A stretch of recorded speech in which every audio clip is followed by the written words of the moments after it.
నమస్తే welcome to wild. So ప్రస్తుతం మనం చూసుకుంటే జార్ఖండ్లో కాంగ్రెస్ భారీ విజయాన్ని అయితే సొంతం చేసుకుంది. సో ప్రస్తుతం మనతోటి సాయి కుమార్ గారు ఉన్నారు. సార్తో అడిగి తెలుసుకుందాం. సార్ చెప్పండి, ఎలా ఉంది?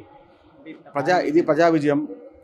జార్ఖండ్ ప్రజల యొక్క ముందు చూపుతనానికి, వారి యొక్క అంటే భవిష్యత్తును నిర్మించుకోవాలి. మా రాష్ట్రంలో మేమే ఉండాలి, మా రాష్ట్రంలో సుస్థ ప్రభుత్వం ఉండాలి, అందరికి న్యాయం చేయాలనే ఉద్దేశంతో కాంగ్రెస్ పార్టీ కూటమిని, జేఎంఎం కూటమిని గెలిపించేందుకు జార్ఖండ్ ప్రజలకు, తెలంగాణ ప్రజల తరఫున చాలా చాలా శిరస్సు ఉంచి ధన్యవాదాలు తెలుసుకున్నాం.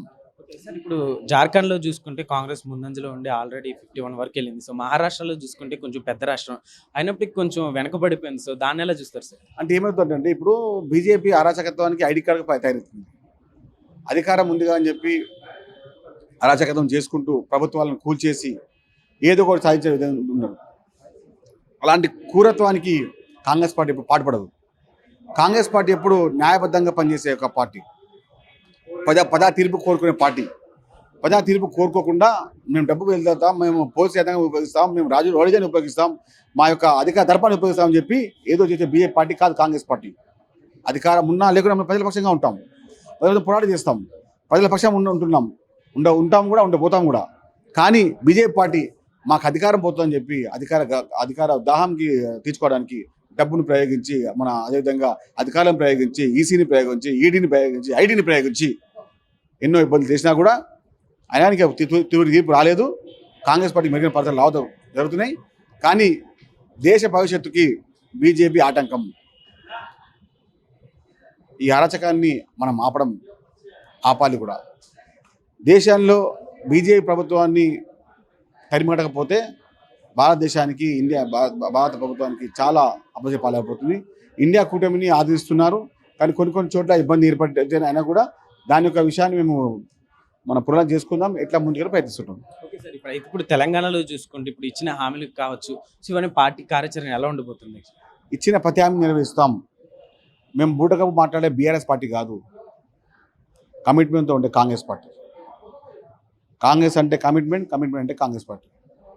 మేము ఎప్పుడు ప్రజల పక్షమే, ప్రజాపాలన కోసమే. మా లాభాపేక్ష ఏముండదు ఇందులో. సీఎం గారు చెప్పారు, తెలంగాణ రాష్ట్ర ప్రజల యొక్క రుణం తీర్చుకుంటాను అని చెప్పారు. రేవంత్ రెడ్డి గారి మాట, రేవంత్ రెడ్డి గారి పాట, రేవంత్ రెడ్డి గారి బాట మేము నడుస్తాం.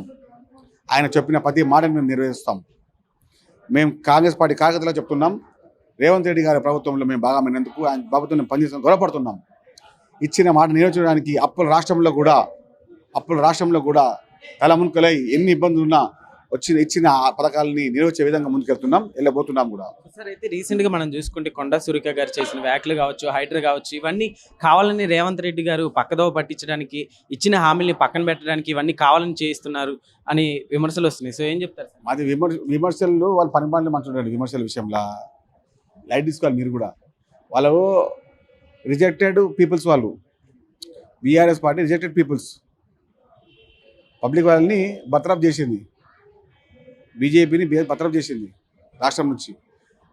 ఈ అరాచక శక్తుల్ని తరిమి కొట్టడానికి తెలంగాణ ప్రజలు కంకణం కట్టుకున్నారు, కట్టుకొని పంపించారు. రాష్ట్రంలో రేవంత్ రెడ్డి గారి ప్రభుత్వం ప్రజాపాలన ఇస్తుంది. అన్ని పథకాలు ప్రతి ఇంటికి, అర్హతల ఇంటికి మేము చేరవేరుస్తాం. మేము కాంగ్రెస్ పార్టీ కార్యకర్తలు చెప్తున్నాం, రేవంత్ రెడ్డి గారు కాంగ్రెస్ పార్టీ చేసిన మాట ఎప్పుడు కూడా తూచా చెప్పకుండా పనిచేస్తుంది. Okay sir, thank you.